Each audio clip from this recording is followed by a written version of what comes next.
सोनगरा की पुत्री एवं महाराणा उदय सिंह की महारानी जयवंत कंवर की कोख से विक्रम संवत 1597 में अर्थात 9 मई 1540 को बाल्यकाल चित्तौड़गढ़ में गुजरा। सन 1567 में अकबर ने जब चित्तौड़गढ़ पर आक्रमण किया तो मेवाड़ के प्रमुख सरदारों और सेना नायकों के आग्रह पर महाराणा उदय सिंह ने चित्तौड़गढ़ छोड़ दिया।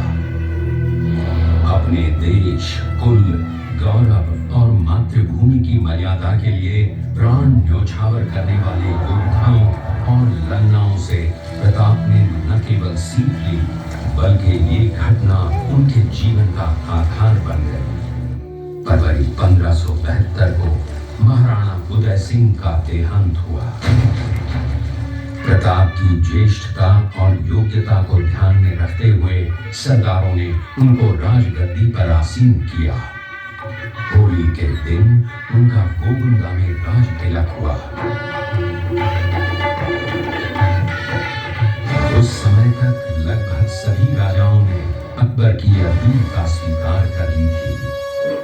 एकमात्र महाराणा प्रताप ने अपना मस्तक अकबर के आगे नहीं झुकाया। प्रताप मुगलों से लोहा लेने की तैयारी में जी जान से जुट गए। 18 जून 1576 की सुबह हल्दी घाटी और खमनोर के मध्य एक मैदान में ऐतिहासिक युद्ध हुआ।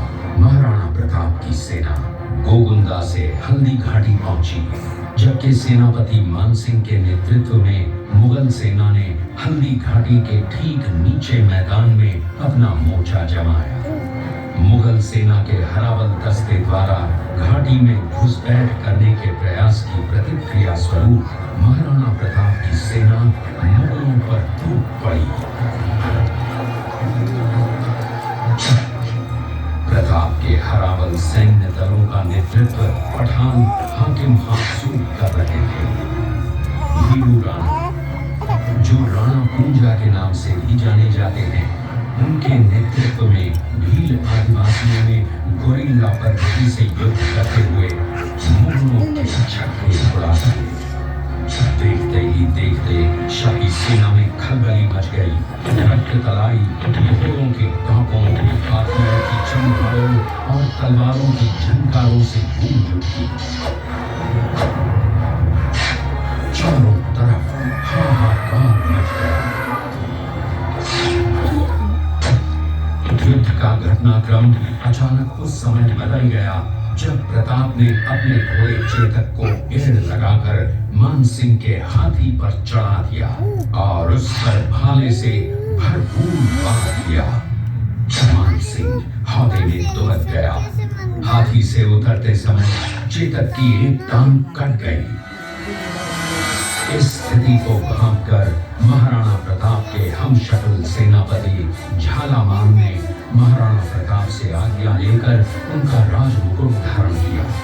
मुगल सेना झालामान को महाराणा प्रताप समझकर उन पर टूट पड़ी और झालामान शहीद हो गए।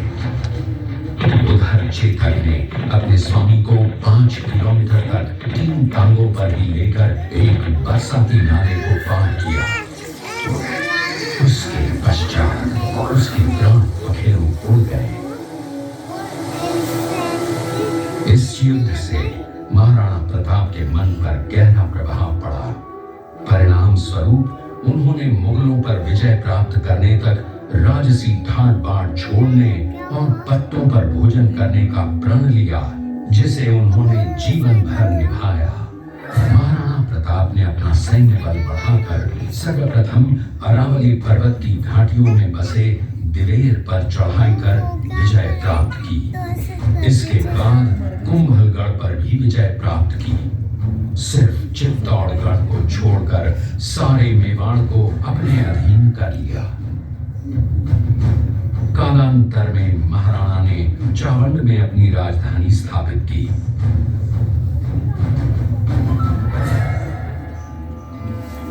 19 जनवरी 1597 को राणा प्रताप ने मात्र 57 वर्ष की आयु में इस संसार से प्रयाण किया।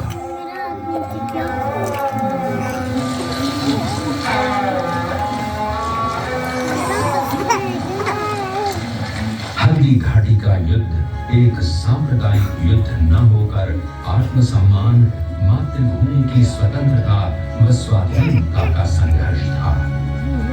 इसका प्रमाण ये है कि जहां पर अकबर की सेना के सेनापति जयपुर के राजा मानसिंह थे, वहीं पर महाराणा प्रताप की सेना के सेनापति काबुल के हाकिम खां सूर थे।